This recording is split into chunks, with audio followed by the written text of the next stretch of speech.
Hello दोस्तों, अधेश academy पर आपका स्वागत है। दोस्तों, जब हमने इंटरनेशनल मॉरलिटी के बारे में जाना था तो हमने ये जाना था कि जो इंटरनेशनल मॉरलिटी है उसको इम्प्लीमेंट करने के लिए, बढ़ाने के लिए, प्रमोट करने के लिए जो इंटरनेशनल ऑर्गेनाइजेशंस होती हैं उनका बहुत महत्वपूर्ण रोल रहता है। और आज हम जो सबसे इम्पॉर्टेंट इंटरनेशनल ऑर्गेनाइजेशन है जिसको हम यूनाइटेड नेशंस कहते हैं उसके बारे में चर्चा करेंगे। तो चलिए जानते हैं कि ये यूनाइटेड नेशंस जो है वो क्या होता है।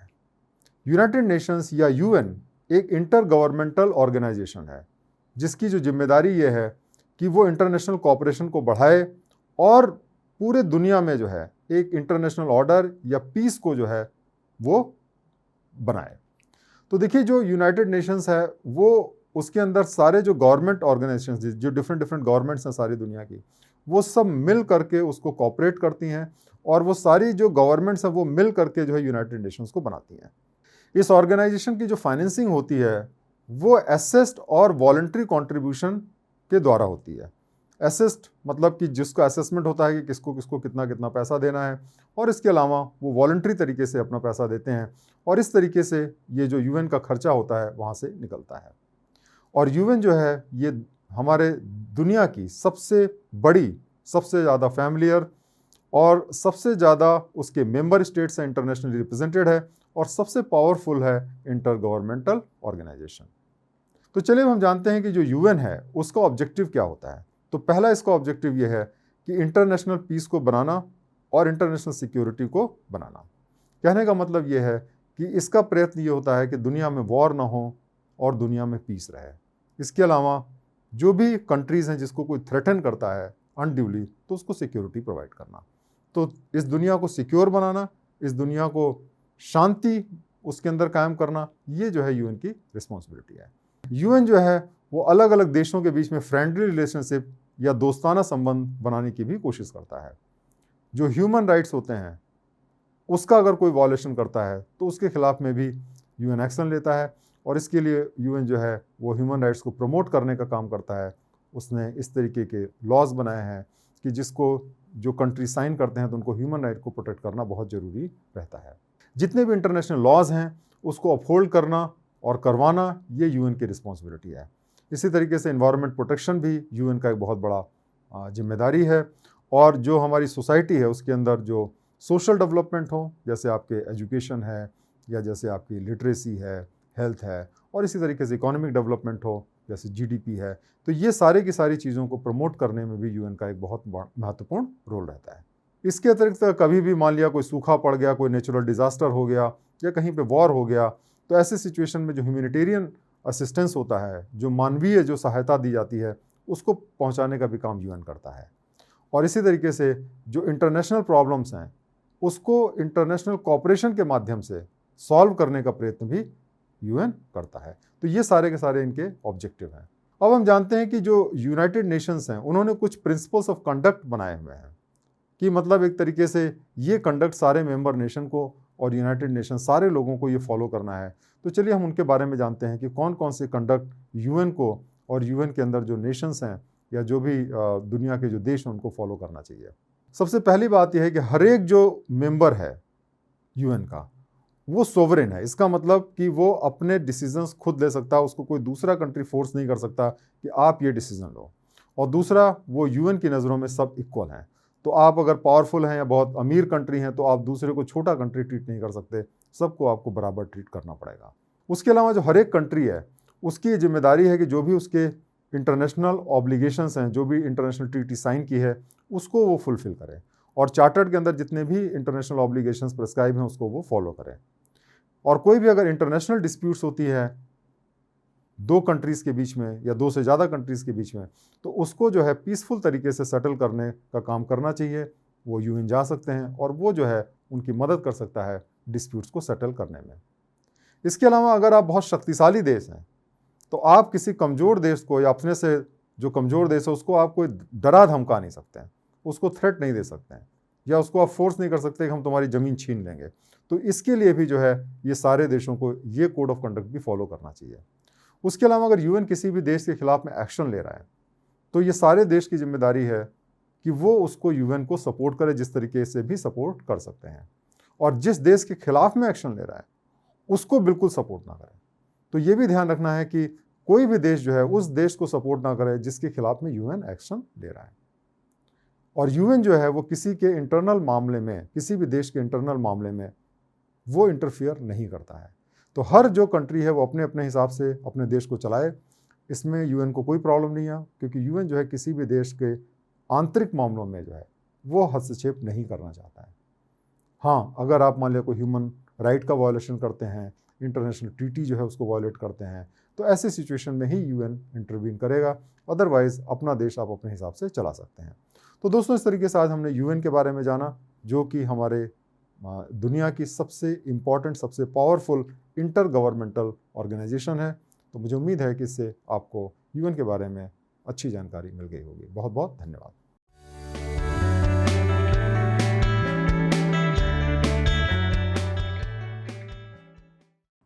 दोस्तों, आज हम जानेंगे वर्ल्ड बैंक के बारे में।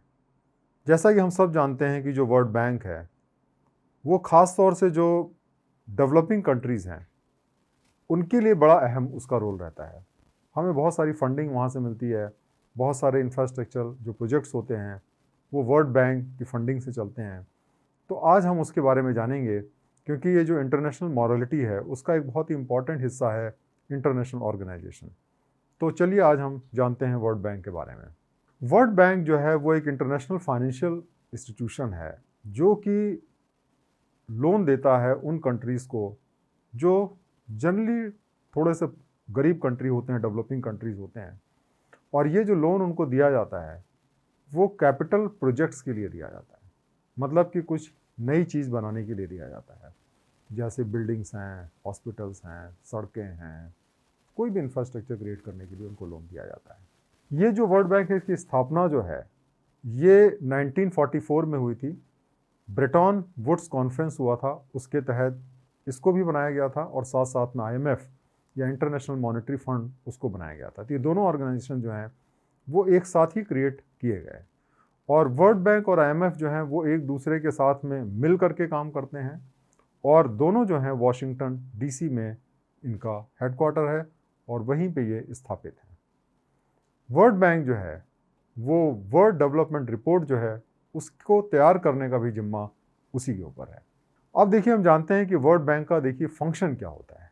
वर्ल्ड बैंक बनाने का जो मुख्य मकसद था कि जो गरीब कंट्रीज़ हैं, लो इनकम कंट्रीज़ हैं, जो कि इंटरनेशनल मार्केट से लोन नहीं ले सकते क्योंकि उनकी क्रेडिबिलिटी डाउन है, उनके पास में इतना रिसोर्सेज नहीं है, इतनी डेवलप उनकी इकोनॉमी नहीं है, तो उनको कैसे लोन दिया जाए। तो उनको टेम्प्रोरी टाइप से लोन देने के लिए ये जो ऑर्गेनाइजेशन है वर्ल्ड बैंक की, ये सेटअप की गई थी। तो वर्ल्ड बैंक जो है वो जब लोन देता है तो उसके साथ साथ में कई बार वो आपसे ये भी कहता है कि आपको अपनी इकोनॉमिक पॉलिसी को भी चेंज करना पड़ेगा। जैसे इंडिया में जब इकोनॉमिक क्राइसिस हुआ था 1991 में, तो हमने वर्ल्ड बैंक और आईएमएफ की मदद ली थी, और उस समय हमें कहा गया था कि आप अपनी इकोनॉमिक पॉलिसी को बदलिए, और हमने अपनी इकोनॉमिक पॉलिसी बदली और लिबरलाइजेशन की, प्राइवेटाइजेशन की और ग्लोबलाइजेशन की जो पॉलिसी है वो हमने अडॉप्ट की, और उसके बाद में ही हमें वहाँ से लोन या फाइनेंशियल सपोर्ट मिला। लेकिन उसके बाद में आपने देखा कि इंडिया की डेवलपमेंट काफ़ी तेज़ी से बढ़ी। तो इस तरीके से वर्ल्ड बैंक जो है लोन देते समय अपनी कंडीशंस लगा सकता है और उनसे कह सकता है जो देश को लोन दे रहा है कि आप अपने देश में इकोनॉमिक रिफॉर्म भी लेकर के आइए। अब देखिए, जो वर्ल्ड बैंक है वो कोई ऐसा एक टिपिकल बैंक नहीं है, वो एक ग्रुप का हिस्सा है जिसको हम कहते हैं वर्ल्ड बैंक ग्रुप। और ये जो वर्ल्ड बैंक ग्रुप है इसके अंदर 5 इंटरनेशनल ऑर्गेनाइजेशंस हैं। International bank for reconstruction and development IBRD, international development association IDA, international finance corporation IFC, multilateral investment guarantee agency MIGA, और international centre for settlement of investment disputes ICSID। तो ये जो 5 organisations हैं, इसमें जो पहली 2 organisations हैं, जो IBRD और IDA, इन दोनों को जब मिला दिया जाता है तो इन दोनों को मिल करके हम वर्ल्ड बैंक कहते हैं, क्योंकि इन दोनों का जो लीडरशिप है वो सेम है और एक ही स्टाफ के साथ में वो काम करते हैं। इसीलिए इन दोनों का जो कॉम्बिनेशन है या दोनों जो ऑर्गेनाइजेशन है उनको साथ साथ में हम वर्ल्ड बैंक कहते हैं। अब चलिए हम जानते हैं इन पांचों ऑर्गेनाइजेशंस के बारे में। तो सबसे पहले हम बात करेंगे IBRD के बारे में, या international bank for reconstruction and development. ये जो बैंक है इसको हमने इस्टेब्लिश किया था 1949 में, और ये जो है बाकी जो वर्ल्ड बैंक ग्रुप के जो बाकी और मेंबर्स हैं उन सब के साथ मिल करके काम करता है। साथ में पब्लिक और प्राइवेट सेक्टर जो डेवलपिंग कंट्रीज़ के उनके साथ भी काम करता है, ताकि जो है उन कंट्रीज़ में गरीबी को हटाया जा सके, कम किया जा सके, और जो अमीर देश हैं उनकी जो वेल्थ है, उनके जो रिसोर्सेज हैं उनको शेयर करके उनको भी प्रॉफिट मिले और गरीबी भी साथ साथ में रिड्यूस हो। अब सवाल उठता है कि इनको पैसा कहाँ से मिलता है। तो ये जो बैंक के जो मेंबर स्टेट्स होते हैं उनकी जो सरकारें होती हैं वो बेसिकली वर्ल्ड बैंक को पैसा देती हैं, और उसके बदले में उनको वोटिंग का राइट मिलता है, और जो पैसा देती हैं और उसका रिटर्न उनको मिलता है। ये जो IBRD है ये बेसिकली अपना जो पैसा है वो इंटरनेशनल कैपिटल मार्केट से लेता है और उसको बॉन्ड इशू करता है, और उस बॉन्ड के माध्यम से इसको पैसा मिलता है। तो मेंबर गवर्नमेंट्स से पैसा मिलता है और बॉन्ड्स के माध्यम से ही पैसा मिलता है, क्योंकि इसकी क्रेडिबिलिटी ऐसी है कि लोग इसके बॉन्ड्स को खरीदते हैं, इसको पैसा देते हैं, उस पैसे को ये इन्वेस्ट करते हैं या एज अ फाइनेंशियल असिस्टेंस देते हैं डेवलपिंग कंट्रीज़ को। दूसरी जो इम्पोर्टेंट ऑर्गेनाइजेशन है उसको इंटरनेशनल डेवलपमेंट एसोसिएशन कहा जाता है, IDA।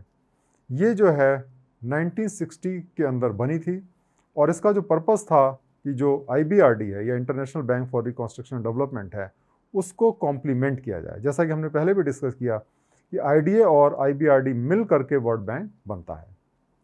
ये जो है उन कंट्रीज़ को लोन देता है या असिस्टेंस देता है जो सबसे गरीब हों, या जिनकी जो क्रेडिट वर्दीनेस है कि वो लोन चुका पाएंगे कि नहीं चुका पाएंगे वो सबसे लो हो, ऐसे कंट्रीज़ को लोन देने में ये मदद करता है। और इंडिया जो है इसका बहुत बड़ा एक बेनिफिशियरी है। इंडिया को इससे IDA से काफ़ी सपोर्ट मिला है। अब हम बात करेंगे तीसरी इंपॉर्टेंट ऑर्गेनाइजेशन के बारे में, जो है इंटरनेशनल फाइनेंस कॉरपोरेशन, IFC। ये जो ऑर्गेनाइजेशन है वर्ल्ड बैंक ग्रुप की, इसको 1956 में सेटअप किया गया था, और ये प्राइवेट सेक्टर आर्म है वर्ल्ड बैंक ग्रुप का।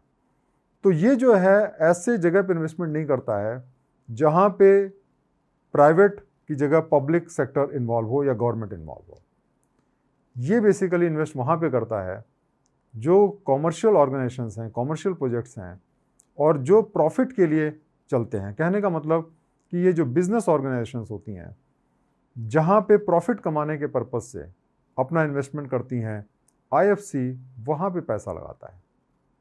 और देखिए ये भी बहुत ज़रूरी है, क्योंकि जो प्राइवेट कंपनीज़ हैं उनकी मदद के बिना आज की तारीख में कोई भी देश जो है वो डेवलप नहीं कर सकता है। जब प्राइवेट सेक्टर डेवलप करता है तो वो जॉब्स क्रिएट करता है, इस तरीके से पॉवर्टी वहाँ पे कम होती है और डेवलपमेंट बढ़ता है। तो जो IFC है वो भी बेसिकली इन्वेस्टमेंट करता है, लेकिन उसका जो फोकस है वो फॉर प्रॉफिट कॉमर्शियल प्रोजेक्ट्स के लिए है। अब हम चौथी ऑर्गेनाइजेशन के बारे में बात करेंगे, जो है मल्टीलैटरल इन्वेस्टमेंट गारंटी एजेंसी या MIGA।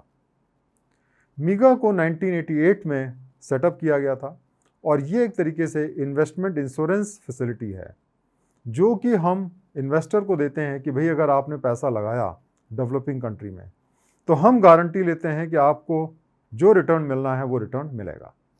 तो इस तरीके की गारंटी जो है ये MIGA देती है, क्योंकि कल अगर मान लिया वहाँ पे कोई वॉर हो जाए या कोई ऐसी सिचुएशन हो जाए या वहाँ की गवर्नमेंट ऑब्लिगेशन देने को मना कर दे तो क्या होगा। तो इसलिए MIGA इसको एक इंश्योरेंस एजेंसी की तरह यहाँ पे काम करती है। MIGA जो है वो लॉन्ग टर्म डेट जो होते हैं, लॉन्ग टर्म जो लोन्स होते हैं और जो इक्विटी इन्वेस्टमेंट होते हैं जो कि कंपनीज करती हैं, उसको सिक्योर करता है, उसको इंश्योर करता है। और इसके अलावा अगर आपके वहाँ पे कोई एसेट्स हैं या कोई कॉन्ट्रैक्ट हैं, उन सबको भी ये इंश्योर करता है। और इस तरीके से ये जो है फॉरेन इन्वेस्टमेंट को डेवलपिंग इकोनॉमीज़ में प्रमोट करता है, क्योंकि वहाँ पे उसको गारंटी दी जाती है कि आपके लॉस को हम कवर करेंगे। लेकिन आपको ये ध्यान रखना है कि वो जो लॉसेज हैं वो नॉन कॉमर्शियल होने चाहिए। नॉन कॉमर्शियल का देखिए क्या मतलब है। जो कॉमर्शियल लॉसेज ये हैं कि आपने एक बिजनेस शुरू किया और उसमें आपको नुकसान हो गया, आपने एक इन्वेस्टमेंट किया, उसमें आपका नुकसान हो गया क्योंकि वो बिजनेस आपका चला ही नहीं, तो वो कॉमर्शियल लॉस हो गया। नॉन कॉमर्शियल लॉसेस इसके अलावा आ जाओगे, जैसे मान लिया सरकार में इनस्टेबिलिटी आ गई, कोई अर्थक्वेक आ गया, एक्ट ऑफ गॉड हो गया, इस तरीके की जो चीज़ें हैं जो नॉन कॉमर्शियल टाइप की हैं वो इसके अंदर कवर होती हैं। अब हम बात करेंगे पांचवी ऑर्गेनाइजेशन के बारे में, जो है international centre for settlement of investment disputes या ICSID। अब देखिए, चाहे जितना भी हम कोशिश कर लें, लेकिन जब दो पार्टीज होती हैं तो कई बार उनके बीच में डिस्प्यूट्स होते हैं, डिसएग्रीमेंट्स होते हैं। अब प्रॉब्लम क्या होती है कि जो भी कोर्ट्स होती हैं उनका जो ज्यूरिसडिक्शन होता है वो तो केवल अपने देश में रहता है। अगर एक पार्टी दूसरे देश की हो तो कैसे डिस्प्यूट सेटल किया जाए, तो इसीलिए ये जो है ऑर्गेनाइजेशन बनाई गई है ICSID। ये बेसिकली एक इंटरनेशनल आर्बिट्रेशन इंस्टीट्यूशन है जिसको कि 1966 में सेटअप किया गया। और ये जो है, जो इंटरनेशनल इन्वेस्टर्स हैं उनके बीच में अगर कोई भी डिस्प्यूट्स होता है तो उसको सेटल करने का एक लीगल प्रोविज़न इसके अंदर है कि उनके बीच में समझौता कराती है या अगर कोई डिस्प्यूट है तो उसको वो सेटल करती है। तो एक इम्पॉर्टेंट बात जानने की ये है कि जो इंडिया है वो ICSID का मेंबर नहीं है, बल्कि इंडिया जो है वो बीपा का मेंबर है, bilateral investment promotion and protection agreement. और ये जो एग्रीमेंट है ये बायलैटरल बेसिस पे होता है और दो कंट्रीज इसमें एग्री करते हैं ताकि वो एक दूसरे का जो इंटरेस्ट है वो प्रमोट करें। तो आप अगर हमारा इंटरेस्ट प्रमोट करेंगे तो हम आपका इंटरेस्ट प्रमोट करेंगे। तो इस तरीके से इंडिया जो है वो बीपा का पार्ट है। तो दोस्तों, इस तरीके से आज हमने वर्ल्ड बैंक और वर्ल्ड बैंक ग्रुप के बारे में जाना। और ये जो इंटरनेशनल ऑर्गेनाइजेशंस हैं वो बहुत इंपॉर्टेंट हैं, जो अलग अलग देश हैं उनके बीच में एक बिजनेस रिलेशनशिप बनाने के लिए, एक कोऑर्डिनेशन करने के लिए और इंटरनेशनल मॉरलिटी को प्रमोट करने के लिए। बहुत बहुत धन्यवाद।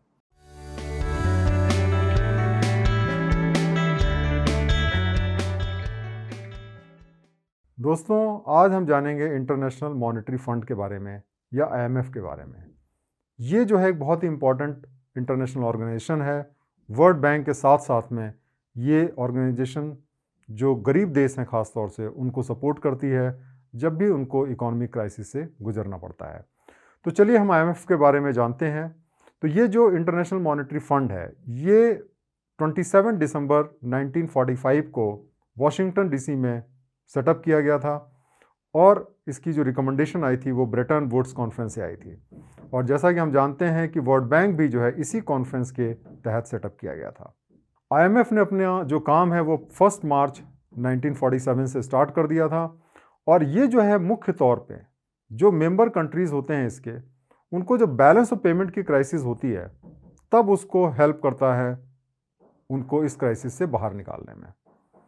जैसे अगर आपके पास में इंटरनेशनल करेंसी ना बची हो ताकि आप इंपोर्ट भी ना कर पाएँ, जैसे इंडिया की सिचुएशन हुई थी 1991 में, तो IMF जो है ऐसे कंट्रीज़ की मदद करता है। जो इंटरनेशनल मॉनेटरी और फाइनेंस कमेटी है IMFFC, ये बेसिकली ये की बॉडी है जो कि IMF को स्ट्रेटजिक डायरेक्शन और उनकी पॉलिसी का निर्धारण करती है।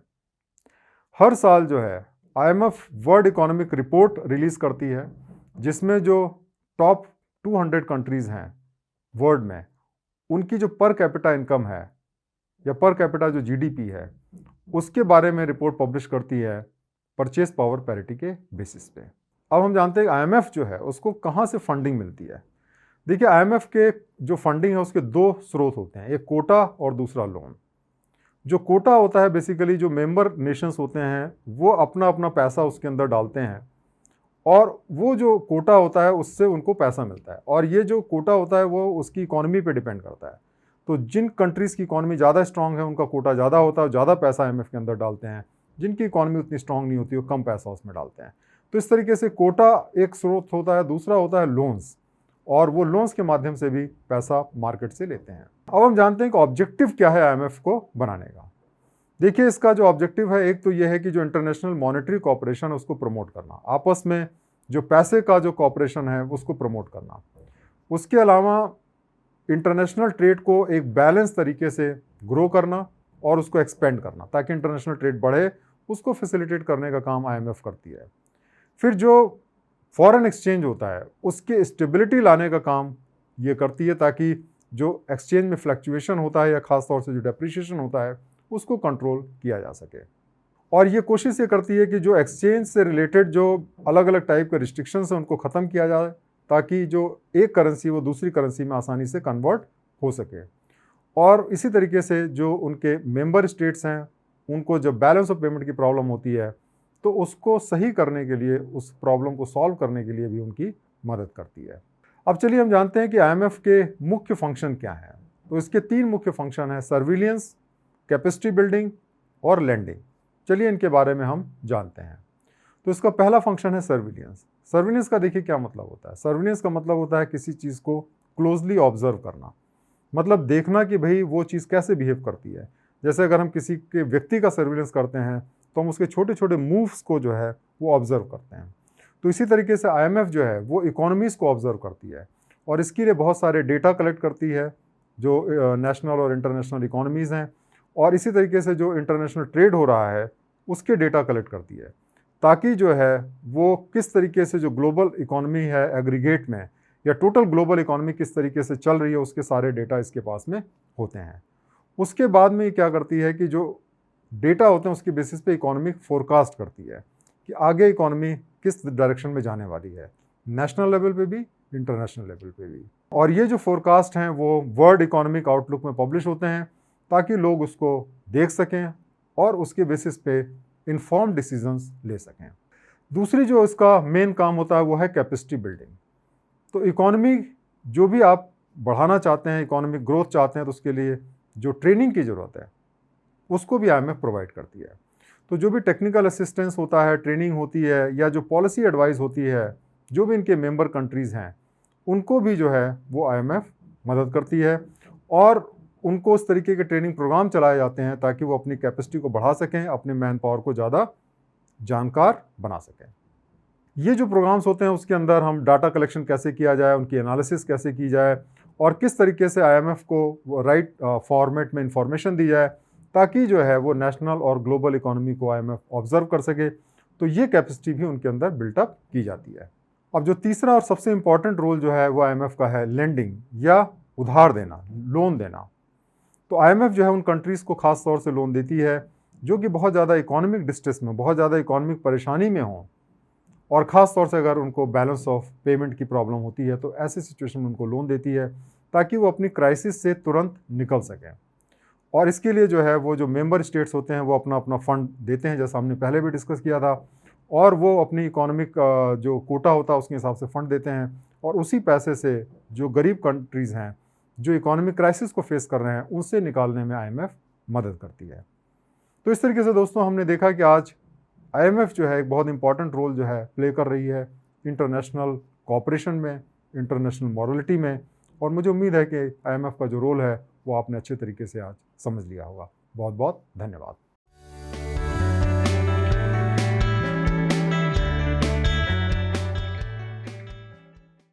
दोस्तों आज हम जानेंगे वर्ल्ड ट्रेड ऑर्गेनाइजेशन के बारे में, या डब्ल्यूटीओ के बारे में।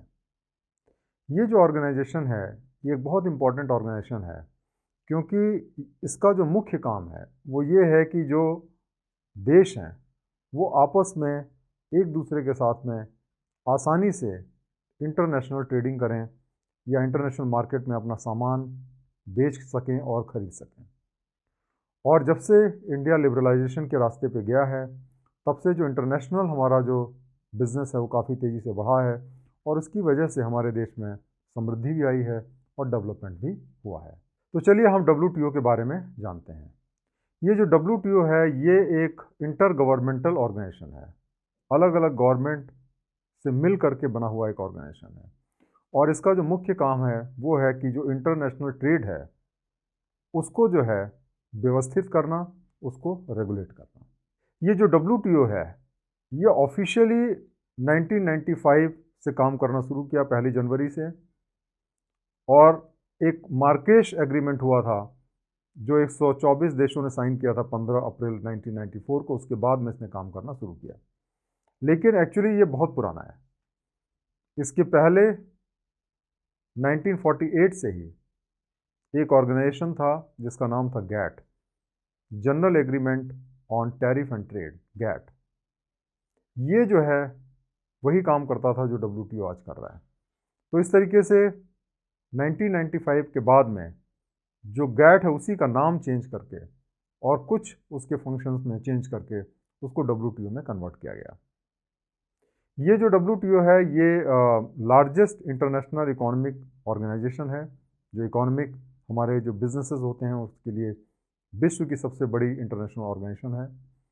और ये जो है बेसिकली रूल्स बनाती है जिसके तहत जो है हम इंटरनेशनल ट्रेड कर सकते हैं।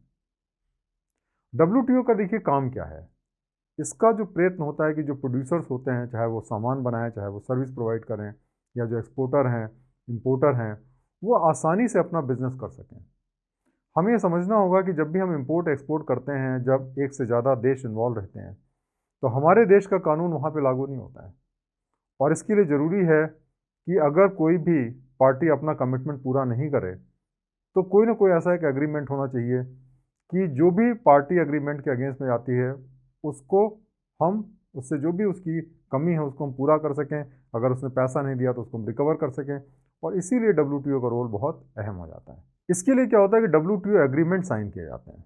WTO एग्रीमेंट जो होता है उसको निगोशिएट करते हैं जो भी मेंबर कंट्रीज़ होते हैं, और उसके बाद में जब वो निगोशिएट हो जाते हैं तो जो उनके जो हेड्स होते हैं वहाँ पे एग्री करते हैं और उसके बाद अपनी पार्लियामेंट से उस लॉ को पास कराते हैं, और इस तरीके से जो है उस देश में ये WTO एग्रीमेंट लागू हो जाता है। देखिए जो WTO के एग्रीमेंट्स होते हैं उनका मुख्य पर्पस क्या होता है कि जो ट्रेड या नॉन ट्रेड बैरियर्स हैं उनको हटाया जाए, डोमेस्टिक इंडस्ट्रीज को प्रोटेक्ट किया जाए जिस तरीके से हमें करने हैं, या फिर जो फार्मर्स हों या फिर जो IPR हो उनके प्रोटेक्शन से जो रिलेटेड हैं उससे जो रिलेटेड प्रोविजंस है उस पर हमारी एक रजामंदी हो और सारे देश जो है एग्री करें कि हमें ये प्रोविजंस करने हैं, ताकि आर्बिट्रेरी जो है हम कोई प्रोविज़न इसमें ना कर सकें। तो चलिए अब हम जानते हैं कि जो WTO है उसके बेसिक प्रिंसिपल्स क्या हैं, कौन कौन से प्रिंसिपल्स हैं जिसके बेसिस पे WTO काम करता है।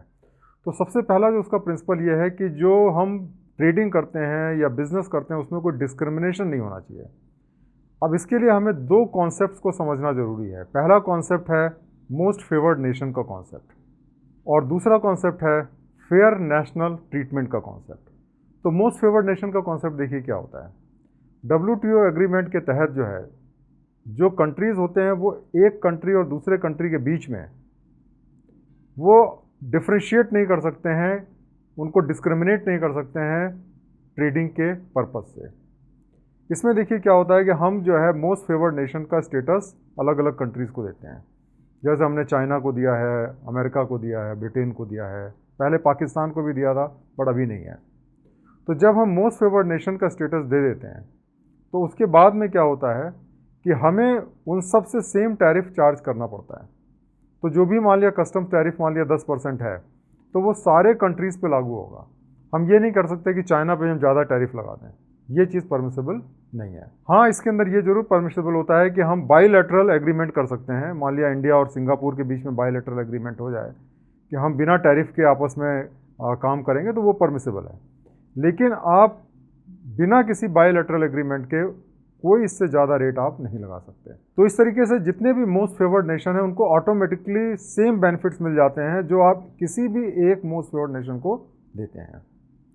दूसरा जो इसका इंपॉर्टेंट कॉन्सेप्ट है वो है फेयर नेशनल ट्रीटमेंट। कहने का मतलब कि जब कोई भी सामान इंडिया में आ जाए एक बार तो उसको हम डिस्क्रिमिनेट नहीं कर सकते जो हमारे देश के बने हुए सामान के कंपैरिजन में। तो जो भी सामान एक बार इंपोर्ट होकर के आ गया तो उसको हम वही ट्रीटमेंट देंगे जो कि इंडियन गुड्स के लिए देते हैं। उसके ऊपर हम कोई अलग से रूल नहीं लगा सकते, अलग से कोई प्रोसीजर नहीं लगा सकते। तो एक बार फॉरेन गुड्स हैं या फॉरेन सर्विसेज भी जो हैं वो एक बार इंडिया में आ जाती हैं तो उनको फेयर ट्रीटमेंट देना हमको ज़रूरी होता है। और उसके लिए हम जो भी हमारे ट्रेडमार्क के रूल्स हैं, कॉपीराइट के रूल्स हैं, पेटेंट के रूल्स हैं वो सेम होने चाहिए, उसमें कोई डिफरेंस नहीं होना चाहिए। दूसरा इंपॉर्टेंट कॉन्सेप्ट होता है फ्रीयर ट्रेड का। WTO देखिए ये चाहता है कि एक दूसरे के देश में जब हम ट्रेडिंग करें तो आसानी से कर सकें, फ्री ट्रेडिंग करें। तो देखिए आइडियल सिचुएशन तो ये है कि हम कोई भी बैरियर ना रखें, लेकिन अब चूंकि ये संभव नहीं होता है क्योंकि हर देश अपने जो डोमेस्टिक इंडस्ट्रीज़ हैं उनको प्रोटेक्ट करना चाहता है, तो हम ये चाहते हैं कि जो बैरियर्स हो उसको कम किया जाए। तो पहला इसका कॉन्सेप्ट होता है कि जो भी ट्रेड बैरियर्स हैं जैसे कस्टम्स ड्यूटीज़ है या कस्टम्स टैरिफ है, इसको जो है कम किया जाए, बैरियर को धीरे धीरे नीचे लाया जाए। और उसी तरीके से जो इंपोर्ट को हम बैन कर देते हैं या हम कोटा लगा देते हैं ताकि जो सामान हो वो कम क्वांटिटी में आए, उन सबको भी हम कम से कम रखें। इसके अलावा इम्पॉर्टेंट चीज़ ये है कि अगर हम ये चाहते हैं कि हमारे देश में इन्वेस्टमेंट आए, तो उसके लिए ज़रूरी है कि जो हमारे टैरिफ्स हों वो प्रेडिक्टेबल हों और लोगों को पता हो कि भाई इतना टैरिफ है और उसमें रोज़ रोज़ चेंज ना किया जाए। क्योंकि एक बार आपने इन्वेस्टमेंट मान लिया, कर दिया, बहुत सारा पैसा लगा दिया, बाद में पता चला कि टैरिफ बहुत ज़्यादा हो गया और आप इंपोर्ट ही नहीं कर पा रहे हैं, तो फिर आप कैसे काम करेंगे। तो इसीलिए उसमें जो भी एग्रीमेंट हो उसके अंदर एक लॉन्ग टर्म का पर्सपेक्टिव होना चाहिए और ट्रांसपेरेंसी होनी चाहिए कि हम जल्दी जल्दी जो है अपने रेट्स को चेंज नहीं करेंगे। तो अब ये सवाल उठता है कि जो फ्री ट्रेड होता है उससे देशों को क्या फ़ायदा मिलता है। सबसे पहला फ़ायदा तो ये होता है कि नौकरियां क्रिएट होती हैं, जॉब्स क्रिएट होते हैं, क्योंकि जब इंटरनेशनल ट्रेड बढ़ेगा तो एक्सपोर्ट बढ़ेगा, इंपोर्ट बढ़ेगा, नए जॉब्स बढ़ेंगे। दूसरा, जो कंज्यूमर होता है उसको सबसे बड़ा फ़ायदा ये होता है कि उसको चॉइसेस मिलती हैं और सबसे सस्ते रेट पे सामान मिलता है, क्योंकि उसकी जो डोमेस्टिक इंडस्ट्रीज़ हैं उनको इंटरनेशनल प्राइस के हिसाब से अपने प्राइसेस को एडजस्ट करना होता है। तो इस वजह से जो कस्टमर होते हैं उनको कंपटीशन का बेनिफिट मिलता है, उनको बढ़िया से बढ़िया सामान सस्ते से सस्ते दाम पे मिलता है। तीसरी इंपॉर्टेंट जो ऑब्जेक्टिव होता है वर्ल्ड ट्रेड ऑर्गेनाइजेशन का, वो होता है कि ये फेयर कंपटीशन को प्रमोट करता है। अब कई बार हम ये सोचते हैं कि जो WTO है वो फ्री ट्रेड चाहता है कि एक कंट्री के बीच में दूसरे कंट्री के बीच में कोई भी जो है बैरियर ही ना हो। ऐसा नहीं है, ये पूरी तरीके से सही नहीं है, क्योंकि जो WTO है वो आपको अलाउ करता है कि कुछ आप टैरिफ बैरियर्स लगा सकते हैं अपने कंट्रीज़ के जो इंडस्ट्रीज़ उनको प्रोटेक्ट करने के लिए, और कुछ और टाइप के प्रोटेक्शंस भी आप लगा सकते हैं। जैसे कई बार आप कोटा फिक्स कर सकते हैं, कई बार आप हायर टैरिफ लगा सकते हैं अपनी एग्रीकल्चर इंडस्ट्रीज़ को प्रोटेक्ट करने के लिए। इस तरीके की चीज़ें इसमें अलाउड हैं। लेकिन जो भी चीज़ें आप लगाते हैं उसको ओपन तरीके से लगाएं, उसमें कोई हिडन एजेंडा ना हो, फेयर हो। ये ना हो कि एक कंट्री के लिए लगाएं दूसरे के लिए ना लगाएं। मुख्य चीज़ ये है कि इससे जो कंपटीशन है उस पर असर नहीं पड़ना चाहिए, कंपटीशन डिस्टॉर्ट नहीं होना चाहिए। क्योंकि अगर आप सेलेक्टिव किसी कंट्री को टारगेट करेंगे या किसी इंडस्ट्री को टारगेट करेंगे तो फेयर कंपटीशन नहीं रह जाएगा। और इसीलिए ज़रूरी है कि वहाँ पे आप जो है कंपटीशन को डिस्टॉर्ट ना करें, सबको बराबर का मौका दें। तो अगर कोई बैरियर लगाते हैं तो सेम बैरियर लगाएं ताकि सबको बराबर बराबर जो है मौका इसमें मिले। अब चौथा जो पर्पस होता है वो होता है कि जो WTO है वो ये चाहता है कि इकोनॉमिक रिफॉर्म्स लाए जाएं जिससे जो है इकोनॉमिक डेवलपमेंट हो हर देश का। अब देखिए, हमारे देश में भी जब तक हमने इकोनॉमिक रिफॉर्म नहीं लाए थे 1991 के पहले, तब तक हमारे देश की जो GDP थी बहुत पीछे थी और धीरे धीरे ग्रो कर रही थी। और उसके बाद जब हम इकोनॉमिक रिफॉर्म लेकर के आए तो हमारे देश में तेज़ी से डेवलपमेंट हुआ है। तो WTO का जो सिस्टम है वो नेशनल डेवलपमेंट को प्रमोट करता है। जो भी डेवलपिंग कंट्रीज़ हैं उनको ये नहीं कहा जाता कि आप एकदम से अपना बैरियर कम कर दीजिए और उसकी वजह से आपकी डोमेस्टिक इंडस्ट्रीज एडवर्सली अफेक्टेड हों। तो इसमें क्या होता है, उनको समय दिया जाता है, फ्लेक्सिबिलिटी उनको प्रोवाइड की जाती है कि समय के साथ में धीरे धीरे वो उस एग्रीमेंट को लागू करें। तो जैसे जब देश में शुरू हुआ था 1991 में लिबरलाइजेशन, तो उस समय हमारे कस्टम्स रेट 200% तक हुआ करते थे। आज ये 10% है, लेकिन ये जो रेट कम किए गए उसको धीरे धीरे कम किया गया। तो ये फ्लेक्सिबिलिटी आपको दी जाती है। और इसी तरीके से जो डेवलपिंग कंट्रीज़ हैं उनको हम बहुत तरीके का हम स्पेशल असिस्टेंस दिए जाते हैं, ट्रेड कंसेशंस दिए जाते हैं, ताकि अगर उनका कुछ नुकसान हो रहा है तो उसकी भरपाई उसमें की जा सके। उनको बेनिफिट्स दिए जाते हैं ताकि वो जो बाकी कंट्रीज़ हैं उसमें कैसे अपने मार्केट में सामान बेच सकें। तो इस तरीके से दोस्तों आज हमने WTO के बारे में जाना, जो कि बहुत इंपॉर्टेंट इंटर गवर्नमेंट ऑर्गेनाइजेशन है और जिसने हमारे दुनिया में इंटरनेशनल ट्रेड को प्रमोट करने के लिए बहुत बड़ा योगदान दिया है। बहुत बहुत धन्यवाद।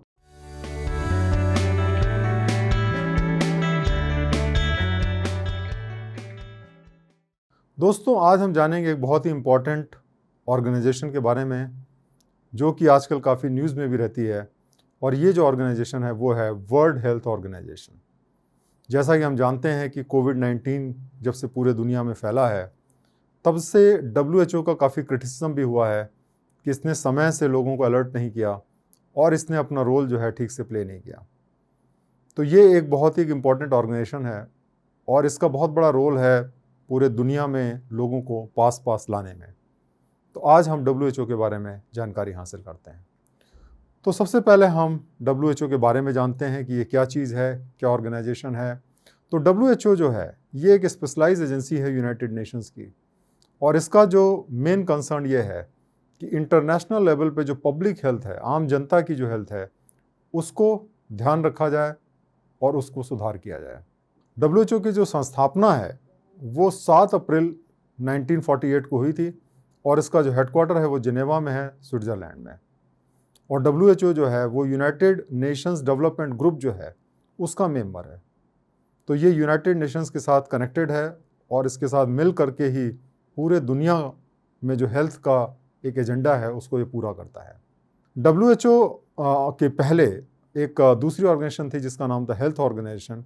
वो जो है लीग ऑफ नेशंस की एक एजेंसी थी, और वो जैसा कि आप जानते हैं कि league of nation first world war के बाद में बना था, और सेकेंड वर्ल्ड वॉर के बाद में फिर जब यूनाइटेड नेशंस बना तो फिर WHO भी साथ साथ में बना, और इस तरीके से जो हेल्थ ऑर्गेनाइजेशन है उसको इसने सुपरसीड किया। जो WHO है वो कई तरीके से काम करता है, और इसमें इसकी जो रिस्पॉन्सिबिलिटीज़ हैं उसमें वर्ल्ड हेल्थ रिपोर्ट बनाना, और उसी तरह वर्ल्ड वाइड जो है वो वर्ल्ड हेल्थ सर्वे करना पूरी दुनिया के अंदर, और वर्ल्ड हेल्थ डे जो है उसका सेलिब्रेशन करना, ये इसकी जिम्मेदारियों में आता है। और इसका जो कॉन्स्टिट्यूशन है WHO का वो ये कहता है कि इसका जो मेन ऑब्जेक्टिव है वो ये है कि सारी दुनिया में जो लोग हैं उनको ज़्यादा अच्छी से अच्छी हेल्थ जो है या जो स्वास्थ्य है उसको मुहैया कराया जाए। ये इसका जो है ऑब्जेक्टिव है। अब ये इस ऑब्जेक्टिव को कैसे पूरा करता है, इसके लिए हम इसके ऑब्जेक्टिव्स के बारे में स्टडी करते हैं। WHO जो है वो वर्ल्ड वाइड जो है वो जो भी मैटर्स जो होते हैं जो क्रिटिकल होते हैं हेल्थ से रिलेटेड, उसमें वो लीडरशिप प्रोवाइड करने का काम करता है। आपने देखा होगा कि जैसे कोरोना वायरस जिस तरीके से स्प्रेड हुआ, तो उसके जो स्टैंडर्ड प्रोसीजर्स थे, जो उसके बारे में जानकारी थी, वो WHO ने पूरे दुनिया को फैलाया, दुनिया को बताया, और उसको दुनिया ने फॉलो किया। WHO जो है वो रिसर्च एजेंडा जो होता है उसको वो शेप करने का काम करता है कि क्या जो है हमें रिसर्च करनी चाहिए और कैसे रिसर्च करनी चाहिए, उसका क्या एजेंडा होना चाहिए, उसको शेप करता है। और ये नॉर्म्स एंड स्टैंडर्ड जो होते हैं उसको प्रमोट करता है ताकि जो रिसर्च हो उसको अच्छी तरीके से इम्प्लीमेंट किया जाए। तो जो भी नॉर्म्स रिसर्च के द्वारा आते हैं उसको वो इम्प्लीमेंट करने का काम या स्टैंडर्ड बनाने का काम भी WHO करता है। उसी तरीके से WHO जो है जो एथिकल और एविडेंस बेस्ड पॉलिसीज़ होती हैं, ऐसी पॉलिसीज़ में एथिक्स क्या होना चाहिए और किस तरीके से हम एविडेंस कलेक्ट करें ताकि जो आपकी जो हेल्थ से रिलेटेड जो इश्यूज़ हैं उनको अच्छी तरीके से हम टैकल कर सकें, उसके बारे में जो पॉलिसीज़ होती हैं वो भी WHO डिसाइड करता है। इसके अलावा WHO जो है वो टेक्निकल सपोर्ट प्रोवाइड करता है। अगर मान लिया कोई चीज़ जो होती है, कोई इवेंट होती है जिसमें कि उसको तेज़ी से इम्प्रूव करने की ज़रूरत होती है, कैटालिटिक चेंज जिसको हम कहते हैं, उसको लाने की ज़रूरत होती है, मतलब कि तेज़ी से उसको बढ़ाने की ज़रूरत होती है, उसमें WHO का रोल रहता है। और उसी तरीके से किसी इंस्टीट्यूशन की लंबे समय तक ऐसी पॉलिसी की वो सस्टेनेबल हेल्थ प्रोवाइड कर सके, उसमें भी जो है WHO एक बहुत इंपॉर्टेंट रोल प्ले करता है। इसके अलावा जो हेल्थ ट्रेंड है या जो हेल्थ की सिचुएशन है अलग अलग तरीके की बीमारियों से रिलेटेड, उसको WHO मॉनिटर करता है। एक इम्पॉर्टेंट इसका जो एस्पेक्ट है वो है CRVS, जिसको हम कहते हैं civil registration and vital statistics. ये जो स्टैटिस्टिक्स हैं, ये जो इन्फॉर्मेशन है, ये बहुत ज़रूरी होती है हमें ये पता करने के लिए कि दुनिया में हेल्थ का लेवल क्या है। तो इसको मॉनिटर करने का काम ये करता है, और जिसके अंदर हम जो वाइटल इवेंट्स हैं जैसे बर्थ है, डेथ है, वेडिंग है, डिवोर्स है, इन सब के डेटा कलेक्ट किए जाते हैं, और इससे हम एसेस करते हैं कि दुनिया में हेल्थ पे क्या काम हो रहा है, हेल्थ की क्या स्टेटस है। अब हम जानते हैं कि WHO के फंक्शंस क्या क्या हैं। WHO जो है वो बहुत तरीके से अपने ऑब्जेक्टिव्स को पूरा करता है, और उसके फंक्शंस बड़े मल्टीफेरस टाइप के होते हैं। तो एक तो इसका फंक्शन ये होता है कि जो इंटरनेशनल हेल्थ से रिलेटेड जो भी काम है उसको वो डायरेक्ट करता है और वो कोऑर्डिनेट करता है। तो एक सेंट्रलाइज एजेंसी है जो कि जितने भी इंटरनेशनल काम से रिलेटेड, इंटरनेशनल हेल्थ से रिलेटेड वर्क हो रहे हैं, उसको वो डायरेक्ट करना, उसको डायरेक्शन देना और उसको कोऑर्डिनेट करने का काम WHO करता है। इसके अलावा जो यूनाइटेड नेशन है उसके साथ में ये अपना एक कोऑर्डिनेशन बना करके रखता है और कोलैबोरेट करता है ताकि वहाँ से फाइनेंशियल सपोर्ट मिल सके और वहाँ से डिफरेंट टाइप की जो भी हेल्प चाहिए उसको मिल सके। ये भी काम जो है WHO करता है। इसके अलावा जो भी गवर्नमेंट्स हैं उनको हेल्थ सर्विसेज इंप्रूव करने के लिए जो भी असिस्टेंस की ज़रूरत होती है वो WHO प्रोवाइड करता है, और अगर उनको कोई टेक्निकल असिस्टेंस चाहिए तो वो भी WHO प्रोवाइड करने का काम करता है। इसके अलावा जो भी अगर कोई स्पेशल ग्रुप्स हैं, कोई ऐसा छोटा मोटा ग्रुप है जिसको कि एक अलग टाइप का ट्रीटमेंट चाहिए, अलग टाइप की एक फैसिलिटी चाहिए, तो उसको प्रोवाइड करने का भी काम जो है WHO करता है। इसके अलावा WHO जो है वो एडमिनिस्ट्रेटिव और टेक्निकल सर्विसेज जो होती हैं हेल्थ से रिलेटेड, उनको पूरे वर्ल्ड वाइड प्रोवाइड करने का काम करता है। और जो भी आपके एपिडेमिक्स होते हैं, जैसे कि आपका कोरोना वायरस है या एंडेमिक्स या बाकी टाइप की जो डिजीज़ होती हैं, उसमें जो भी काम करने की ज़रूरत है जिससे इन बीमारियों को ख़त्म किया जा सके, उससे रिलेटेड जो भी रिसर्च की ज़रूरत है, जो भी प्रमोशन की ज़रूरत है, वो सारी चीज़ें जो है काम करने का काम भी WHO करता है। इसके अलावा किस तरीके से हम जो एक्सीडेंटल इंजरीज़ होती हैं, जैसे रोड एक्सीडेंट हो गया, उसको कैसे हम कम करें, उसके बारे में भी WHO जागरूकता फैलाने का काम करता है और गाइड करता है।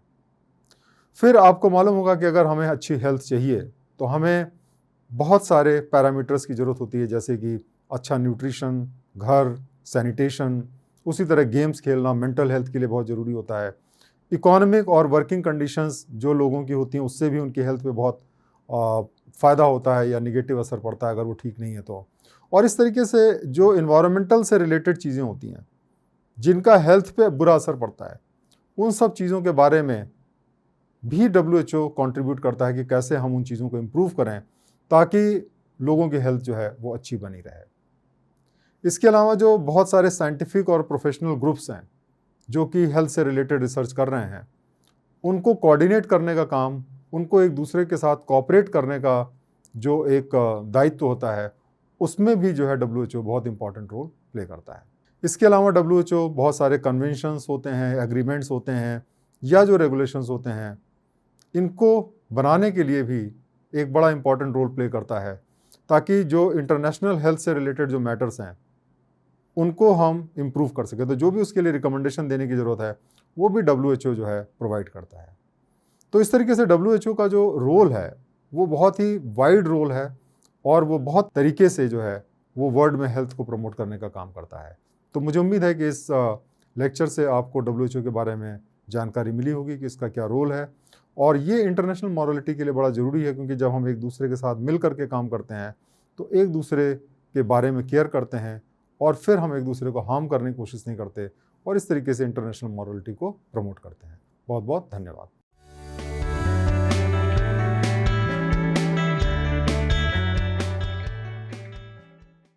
दोस्तों, आज हम जानेंगे इंटरनेशनल कोड ऑफ जस्टिस या ICJ के बारे में। ये जो कोड ऑफ जस्टिस है ये दुनिया की सबसे ऊंची कोर्ट है और यहाँ पे जो डिस्प्यूट्स होते हैं अलग अलग देशों के बीच में, उनको सेटल करने का काम किया जाता है। तो ये जो इंटरनेशनल कोड ऑफ जस्टिस है, जिसको ICJ भी कहा जाता है, इसको कई बार वर्ल्ड कोर्ट भी कहा जाता है, क्योंकि ये वर्ल्ड की सबसे ऊंची कोर्ट एक तरीके से हम उसको कह सकते हैं। और ये जो है यूनाइटेड नेशंस जो है उसका एक इम्पॉर्टेंट जुडिशियल ऑर्गन है। और ये जो है जैसे कि गवर्नमेंट के साथ में सुप्रीम कोर्ट होती है किसी भी कंट्री के साथ में, उसी तरीके से अगर यूनाइटेड नेशंस को कंसल्टेशन की ज़रूरत पड़ती है तो वो जो है ICJ के पास में जाता है। ICJ का देखिए जो मेन फंक्शन है वो ये होता है कि जो इंटरनेशनल लीगल डिस्प्यूट्स हों, दो कंट्रीज़ के बीच में जो डिस्प्यूट्स हों, जिसको हम कॉन्टेंशियस केसेस कहते हैं, उनको सेटल करने का काम करता है। और दूसरा इसका काम ये होता है कि जो यूनाइटेड नेशंस हैं उसको अगर कोई भी एडवाइजरी ओपिनियन चाहिए तो वो भी जो है उसको दे सकता है, जिसको हम कई बार एडवाइजरी प्रोसीडिंग्स कहते हैं। तो ये दो इसके बेसिकली मुख्य फंक्शंस हैं। और ये जो भी ओपिनियन देता है या जो रूलिंग्स देता है, जो ऑर्डर्स पास करता है ICJ, वो एक तरीके से इंटरनेशनल लॉ का काम करते हैं, इंटरनेशनल लॉ बनाने में मदद करते हैं, क्योंकि जो प्रिंसिपल्स इसमें इस्तेमाल किए जाते हैं वो इंटरनेशनल होते हैं। और उसमें जब भी हम कोई इंटरनेशनल लॉ ड्राफ्ट करते हैं तो हम देखते हैं कि उसमें ICJ की क्या रूलिंग रही है। और रिसेंटली जो है ICJ जो है वो न्यूज़ में था, क्योंकि उसमें कुलभूषण यादव जो कि पाकिस्तान में हमारे बंधक हैं, उनके खिलाफ में ट्रायल चल रहा था। चलिए अब हम जानते हैं कि जो इंटरनेशनल कोड ऑफ जस्टिस है उसका क्या कंपोजिशन होता है। इसके अंदर 15 जजों का एक पैनल होता है, जिसको कि जनरल असेंबली और जो सिक्योरिटी काउंसिल होती है वो इलेक्ट करती है। और इनका जो टेन्योर होता है ये 9 साल का टेन्योर होता है। और ये जो कोर्ट है इसकी जो सीट है वो हेग्स में है, जो कि आपका नीदरलैंड के अंदर आता है। तो दी हेग जो जगह है वहाँ पे इसकी जो है वो सीट है, वहाँ पे ये कोर्ट सिचुएटेड है। तो चलिए हम जानते हैं कि जो इंटरनेशनल कोड ऑफ जस्टिस की जो रूलिंग्स होती है उसको इम्प्लीमेंट कैसे किया जाता है। देखिए, जो चैप्टर है 14 यूनाइटेड नेशंस का जो चार्टर्ड में, उसमें ये प्रोविज़न किया गया है कि यूएन सिक्योरिटी काउंसिल जो है वो इंटरनेशनल कोर्ट की जो रूलिंग्स है उसको इम्प्लीमेंट करेगी, इसके अंदर उसको अथॉरिटी मिलती है। तो एक बार अगर इंटरनेशनल कोड ऑफ जस्टिस ने कोई रूलिंग दे दी तो उसको इम्प्लीमेंट करने की जिम्मेदारी जो है वो यूनाइटेड नेशंस की होती है। लेकिन इस बात में हमको एक ध्यान रखना पड़ेगा कि जो भी उसकी रूलिंग्स होती है, जो भी उसका इन्फोर्समेंट होता है, उसके अंदर जो वीटो पावर है, जो पांचों मेंबर देश के पास में, परमानेंट मेंबर्स देश के पास में है, उसका इस्तेमाल किया जा सकता है। तो कहने का मतलब यह है कि अगर उनमें से कोई भी देश जो है वो वीटो कर देगा तो उसके बाद में जो इंटरनेशनल कोर्ट ऑफ जस्टिस की जो रूलिंग है उसको इम्प्लीमेंट नहीं किया जा सकता है। अब चलिए हम जानते हैं कि जो एडवाइजरी फंक्शन है आईसीजे का वो क्या है। तो देखिए, जो यूनाइटेड नेशंस का चार्टर है उसके अंदर जनरल असेंबली या जो सिक्योरिटी काउंसिल है उसको ये पावर दी गई है कि वो इस कोर्ट को रिक्वेस्ट कर सकता है कि किसी भी लीगल इशू पे उसको एक एडवाइजरी ओपिनियन दे। जैसा कि हम जानते हैं कि हमारे देश में भी जो कानून है, हमारा जो कॉन्स्टिट्यूशन है, उसके अंदर जो गवर्नमेंट है या जो प्रेसिडेंट हैं वो सुप्रीम कोर्ट से एडवाइजरी ओपिनियन मांग सकते हैं। तो इसी तरीके से यूनाइटेड नेशंस जो है वो भी एडवाइजरी ओपिनियन मांग सकता है आईसीजे से। लेकिन ये जो एडवाइजरी ओपिनियन होती है बाइंडिंग नहीं होती है, ये एक कंसल्टेटिव नेचर की रहती है। मतलब कि यूनाइटेड नेशन इनको कंसल्ट करता है, कोई ज़रूरी नहीं है कि इस ओपिनियन को वो माने ही माने। लेकिन फिर भी चूँकि ये ओपिनियन दुनिया की सबसे बड़ी कोर्ट से आ रही है, इसलिए इसका बहुत बड़ा इन्फ्लुएंस होता है, इसकी बहुत बड़ी मान्यता होती है और इसको सभी लोग रिस्पेक्ट करते हैं। तो अनलेस आपके पास कोई बहुत स्ट्रॉन्ग रीजंस हों, आप इस ओपिनियन को रिजेक्ट नहीं कर सकते हैं। तो यूनाइटेड नेशंस ने चूँकि खुद ही एक ओपिनियन मांगी है तो नॉर्मली वो इस ओपिनियन को फॉलो भी करते हैं। सबसे बड़ी बात देखिए क्या है कि जब ओपिनियन दिया जाता है किसी भी कोर्ट के द्वारा तो उसके अंदर कुछ रीजनिंग्स रहती हैं, कुछ लॉजिक रहते हैं, कुछ प्रिंसिपल्स रहते हैं और उसके बेसिस पे कोई भी इशू डिसाइड किया जाता है। तो जो भी लीगल रीजनिंग रहती है आईसीजे के रूलिंग में, वो एक बहुत इंपॉर्टेंट रोल प्ले करती है। जब भी हम कोई इंटरनेशनल लॉ बनाते हैं तो उसके अंदर उन रूलिंग के खिलाफ नहीं जाते हैं, उन रूलिंग्स को फॉलो करते हैं। तो इस तरीके से जो भी उसके अंदर रीजनिंग रहती है किसी भी जजमेंट के अंदर, उसको इंटरनेशनल लॉ बनाने में काफ़ी उसका इम्पॉर्टेंट रोल रहता है, क्योंकि उसको हम यूज़ करके इंटरनेशनल लॉ बनाते हैं और उसकी पूरे दुनिया में मान्यता रहती है। तो दोस्तों, इस तरीके से आज हमने इंटरनेशनल कोड ऑफ जस्टिस के बारे में जाना, जो कि बहुत एक इम्पॉर्टेंट इंटरनेशनल ऑर्गेनाइजेशन है और इस दुनिया में पीस और कोऑर्डिनेशन के लिए इसका एक बहुत बड़ा रोल है। बहुत बहुत धन्यवाद।